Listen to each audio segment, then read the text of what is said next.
tapos na yung investigasyon, tapos na yung confirmation of charges hearing noong February. Ang sinasabi nila, the charges are already, there is enough evidence to proceed with trial. Ibig sabihin, meron na silang ebidensya, pero hanggang ngayon, kumukuha pa rin sila ng ebidensya, naghahanap pa rin sila ng ebidensya.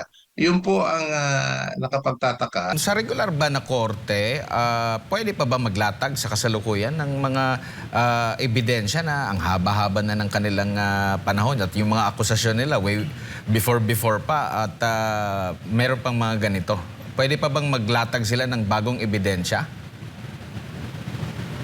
Yan ang hindi ko masagot ng diretsahan na Edman, patungkol sa ICC procedure. Kasi dito sa Pilipinas po, after arraignment, meron pong tinatawag na pre-trial kung saan yung mga both parties, the prosecution and the defense, ilalatag na nila yung mga ebidensya nila. And on the basis of what has been stipulated, marked as evidence during the pre-trial, that will now be the basis for the prosecution to prove their case on the basis of the testimonial and documentary evidence that were already agreed during the pre-trial, and as well as the defense. They will also have to limit their evidence based on what was already proposed during the pre-trial. Dito sa ICC, iba. Kasi nga, tapos na yung investigasyon, tapos na yung confirmation of charges hearing noong February. Ang sinasabi nila, the charges are already, there is enough evidence to proceed with trial. Ibig sabihin, meron na silang ebidensya, pero hanggang ngayon, kumukuha pa rin sila ng ebidensya, naghahanap pa rin sila ng ebidensya. Yun po ang nakapagtataka insofar as we Filipino lawyers are concerned. Kasi nga, hindi po nangyayari yan sa kaso. There are a few exceptions that happen. Yung tinatawag po nating newly discovered evidence. Ibig sabihin na discovery lang po natin during the course of the trial. And for that matter, the court may, in his discretion, allow. Pero iba po yung sinasabi nila rito eh. Yung mga ebidensya na kinukuha pa o dinadagdag pa doon sa nakuha na nakalap na nilang ebidensya. It's more of the same. So ibig sabihin that should have already been brought out much earlier than before the pre-trial. Before the trial would have begun. Opo, at marami din pong mga nakapansin nga, no? Lalo na doon sa mga recent na mga paglalagda ni former President Rodrigo Duterte na tila nahihirapan na siya sa pagsusulat, attorney, at sa comment section maraming mga nagpahayag po ng pag-alala, no? Ng mga supporters sa dating Pangulo. Ano po masasabi niyo po rito? I subscribe to that observation. I like to say this. Even before, when he was already bumaba na sa pwesto, at since I've been dealing with him in some legal matters, in one pleading, wala pa ito, hindi pa pumutok itong mga bangayan between the Marcos and the Duterte. I went to his house and I asked him to sign a pleading that he was supposed to sign. When he signed the pleading, he was already slow in signing. He was very careful in making his signature. That was about 2 years ago. So I would not be surprised na sa ngayon talagang mahina na yung pagsusulat ng dating Pangulo. And that is an indication of the state of health and mental well-being that he has at this moment.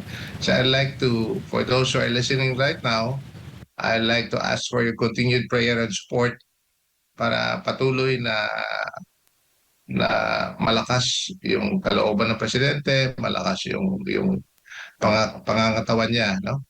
That he would be able to see this through because he really wants this trial to be done, and that hopefully in God's own time he would be proven innocent.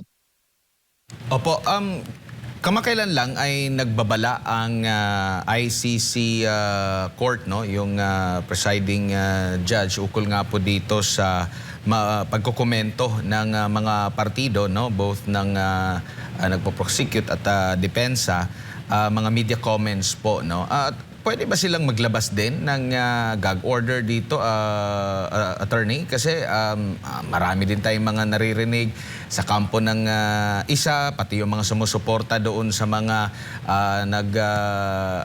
nag-accuse dito sa dating Pangulo na hindi mo naman maiwasan, magre-reply din yung isa kasi tatanungin din sila, attorney.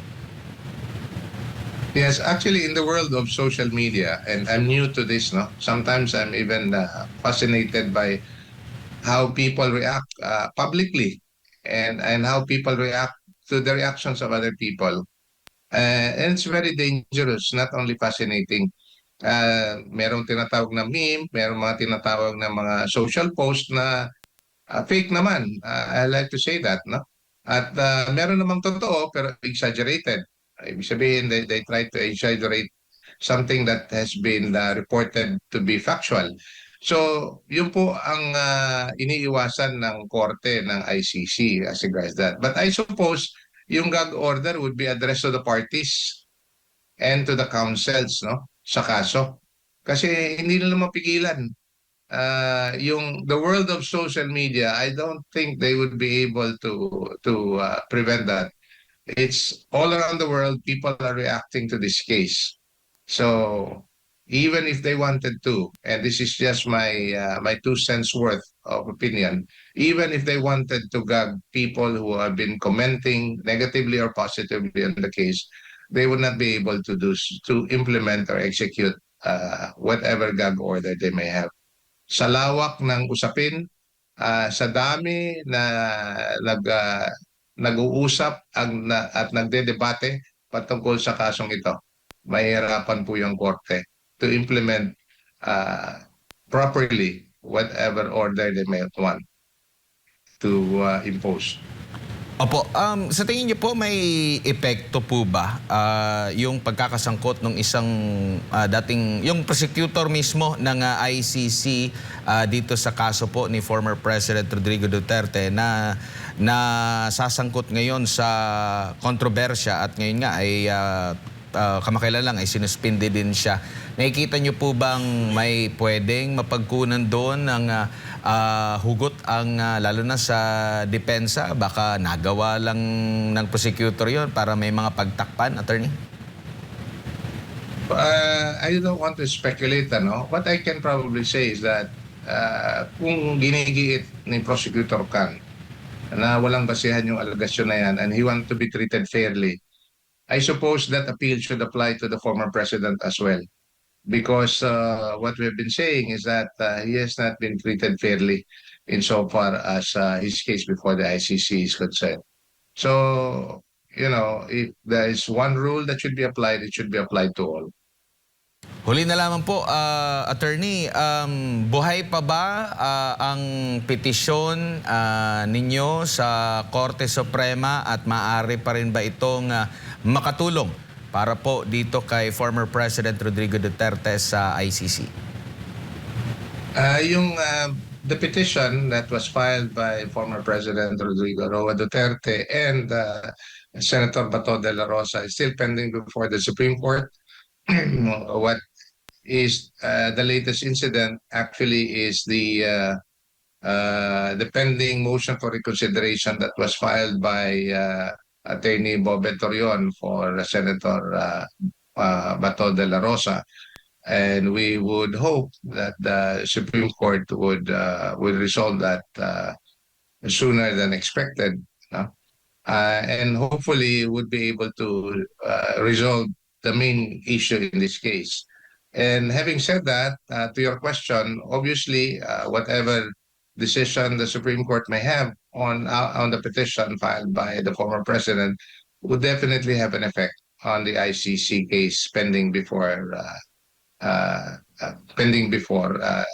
ICC, I mean. Opo. Attorney, follow-up lamang po at reaksyon mo na lang dito nga sa naging pahayag ni Shunichi Fujiki, kamakailan yung Managing Director po ng International Career Support Association. Sabi po niya, the prolonged detention of former President Duterte without any formal charges is nothing less than a crime against humanity. they executed an arrest first only to begin building a case afterward. Inyo pong reaction doon, Attorney. I would agree with that statement as to the relevant period. Ano?